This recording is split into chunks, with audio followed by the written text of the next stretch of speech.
Bharatiya Janata party लगातार opposition की भूमिका निभाते हुए नजर आ रही है। छत्तीसगढ़ में इलेक्शन के कुल 3-4 महीने पहले ही लगातार मूवमेंट्स हो रहे हैं, प्रदर्शन हो रहे हैं। अभी भी जिस प्रदर्शन का हिस्सा हम बने हैं, आप देख सकते हैं पीछे बहुत सारे जो लोग हैं वो प्लेकार्ड्स लेकर, भारतीय जनता पार्टी का झंडा लेकर, ये वर्कर्स है जो पूरे प्रदेश भर से आए हैं। लेकिन ये रायपुर पश्चिम विधानसभा में ये प्रदर्शन हो रहा है और ये सारे लोग कलेक्ट्रेट ऑफिस जा रहे हैं जो यहाँ के विधायक हैं उनके अगेंस्ट ज्ञापन सौंपने के लिए। मेरे साथ आशु चंद्रवंशी भी जुड़ रहे हैं, इसी जिला के उपाध्यक्ष भारतीय जनता पार्टी के।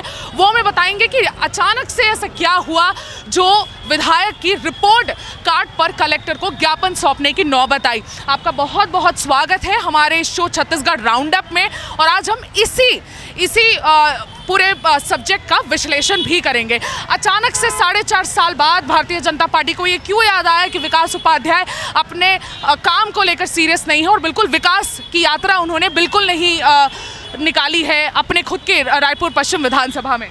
जी, ये जनता जो है यहाँ अचानक नहीं आई हुई है। ये पूरे 4 साल जो यहाँ के विधायक रायपुर पश्चिम के विकास उपाध्याय जी ने जो वादा किया था जनता के साथ कि मैं इस पश्चिम का विधायक नहीं, मैं बेटा चुनो, उन्होंने ये शब्द का यूज़ किया था, उपयोग किया था। और आज उनका ये जो शब्द है इस पश्चिम विधानसभा की जनता के लिए एक प्रकार का श्राप टाइप का बन गया है। उन्होंने एक भी ऐसा काम जो गरीबों के लिए सबसे जरूरी होता है, उन्होंने एक भी काम नहीं किया है। जैसे कौन से काम? देखिए, हमारे रायपुर पश्चिम विधानसभा पूरी तरह से स्लम एरिया है, बस्तियों का क्षेत्र है। यहाँ की सबसे बड़ी मांग थी कि उन बस्ती वासियों को इन्होंने पट्टा देने का मांग किया था ताकि उनको प्रधानमंत्री आवास योजना का लाभ मिल जाए। उन्होंने पट्टा नहीं दिया। आज सारे हितग्राही प्रधानमंत्री आवास योजना के लाभ से वंचित है। उन्होंने जो गरीबों को कहा था कि उनके घर तक जल पहुँचा देंगे, स्वच्छ जल पहुँचा देंगे।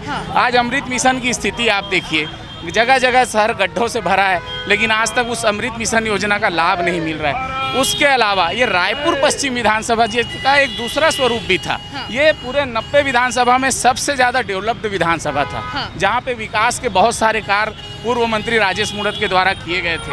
उन्होंने उन कार्यों का मरम्मत करना चाहिए, देख रेख करना चाहिए, उसमें भी असफल साबित हुए। आप भारत माता चौक की स्थिति देखिए, वहाँ हर समय लाइट बंद रहता है। मोबा बाजार ओवरब्रिज की स्थिति देखिए, लाइट बंद रहता है।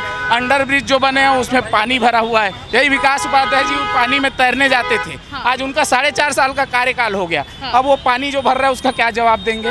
तो उन्होंने इस क्षेत्र के समग्र विकास के लिए उनके पास कोई सोच नहीं है। अगर सोच होती तो हर जनप्रतिनिधि कुछ ना कुछ काम करता है। इनके पास सोच नहीं है। इसी का परिणाम है कि ये सिर्फ और सिर्फ स्मार्ट सिटी के जो पैसे हैं उसका दुरुपयोग विकास के नाम पर इन्होंने किया है, और अपना नाम जो विकास उपाध्याय है उसको पूरी तरह गलत साबित किया है। अपने नाम को गलत साबित किया है, ऐसा आपका कहना है। आज आप लोग कलेक्ट्रेट ऑफिस जा रहे हैं ज्ञापन सौंपने के लिए। उस ज्ञापन को सौंप देने में आप लोग को क्या लग रहा है कि क्या कलेक्टर इस दिशा में कोई डिसीजन लेंगे? आप लोग को ऐसी उम्मीद है? देखिए, समय समय पर हमने हर तरह से प्रशासन को इसके बारे में अवगत कराने का प्रयास किया। हमने उसके निवास स्थान का भी घेराव किया था। आज भी हम कलेक्टर साहब के माध्यम से ये तो करना चाहेंगे ना भाई कि यहाँ जो लूट, अपराध, नशे का कारोबार जो इस क्षेत्र की अब पहचान बनते जा रहा है, गुड़ियारी में सरेआम लूट हो रही है, हत्या की कोशिश की जा रही है, इन कामों में कम से कम प्रशासन के माध्यम से रोक रखे। विधायक से तो हमारी उम्मीद खत्म हो गई है। आपको लगता है विकास उपाध्याय थोड़े ज़्यादा धार्मिक चीज़ों की तरफ भी टिल्टेड रहे, कहीं ना कहीं वोट बैंक को साधने की उनकी कोशिश रही? देखिए, धार्मिक आस्था उनका निजी प्रश्न है। हम उसमें प्रश्न खड़े नहीं करते। जनता के बीच अगर धर्म के लिए जा रहे हैं उसका स्वागत है। लेकिन जनता ने उनको विकास के काम अपनी देख रेख के लिए चुना है। उस काम में जब वो सही साबित होंगे, वोट तो उस आधार पे दिया जाता है ना, तो उन्होंने उस काम में बिल्कुल पूरी तरह लापरवाही बरती है। अपने जो उनकी जिम्मेदारी है उससे वो पूरी तरह दूर रहे। अपनी जिम्मेदारी से दूर रहे, कहीं ना कहीं विकास के कार्यों में दूर रहे, और धार्मिक चीज़ों में ज़्यादा फंसे रहे। धार्मिक चीज़ों में जो भी उन्होंने किया वो उनका निजी कार्य था, लेकिन जो डेवलपमेंट का काम करवाना था वो रायपुर पश्चिम विधानसभा में नहीं हुआ, ऐसा मानना है आशु चंद्रवंशी जी का। अब हम इसी पे कांग्रेस की भी प्रतिक्रिया लेंगे कि कांग्रेस इस पूरे जो प्रदर्शन है इसको किस तरह से देख रहा है। आइए सुनते हैं कांग्रेस के धनंजय ठाकुर के बाइट। 15 साल के रमन भाजपा शासनकाल के दौरान पश्चिम विधानसभा की जनता ने अत्याचार सहा है। तत्कालीन पीडब्ल्यूडी मंत्री राजेश मूणत ने जिस प्रकार से गरीबों के घर पे दुकान पर बुलडोजर चलाने का काम किया था, गरीब लोगों को घर से बेघर करने का काम किया था, अम्मापारा, गुड़िहारी, कोटा, रामनगर, हर बस्तियों में जाकर राजेश मूणत ने बुलडोजर चलवाया था और घर से बेघर करने का काम किया था। आज मुख्यमंत्री भूपेश बघेल जी की सरकार में पश्चिम विधायक विकास उपाध्याय जी के नेतृत्व में पश्चिम विधानसभा की जनता को आवास मिल रहे, पट्टा मिल रहे, राशन कार्ड बन रहे, बिजली बिल हाफ की सुविधाएं मिल रही है, अंग्रेजी माध्यम स्कूलों के शिक्षा निःशुल्क मिल रही है, तब भारतीय जनता पार्टी को राजनीति सूझ रही है।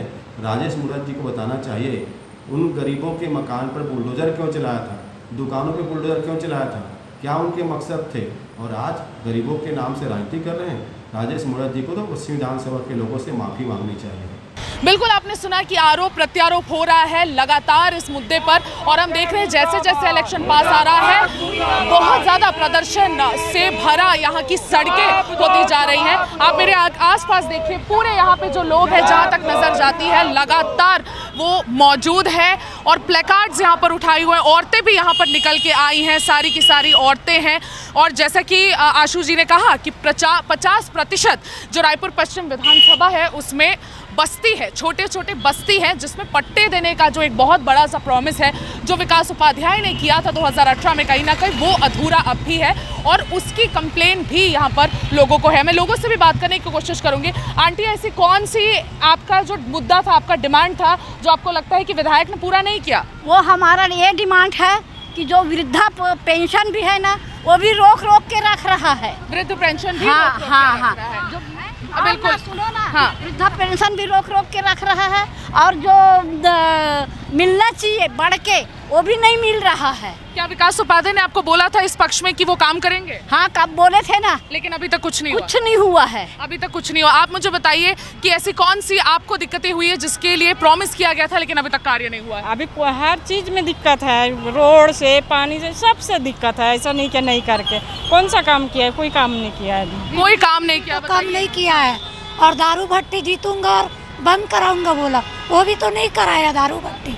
क्या विकास उपाध्याय ने स्वयं ये प्रॉमिस किया था ना, प्रॉमिस लिखित में दिया था कि जैसे जीतूंगा दारू भट्टू बंद कराऊंगा करके। बिल्कुल, जैसे ही जीतूंगा दारू भट्टी भी बंद कराऊंगा, लिखित में ये प्रॉमिस दिया गया था, लेकिन उससे बिल्कुल पूरा नहीं किया गया है। आज के छत्तीसगढ़ राउंडअप में बिल्कुल बस इतना ही। बने रहिएगा हमारे साथ। मैं सुमी राजोपन, मेरे वीडियो जर्नलिस्ट राघवेंद्र पांडे को विदा दीजिए। लगातार बने रहिए हमारे साथ छत्तीसगढ़ तक पर।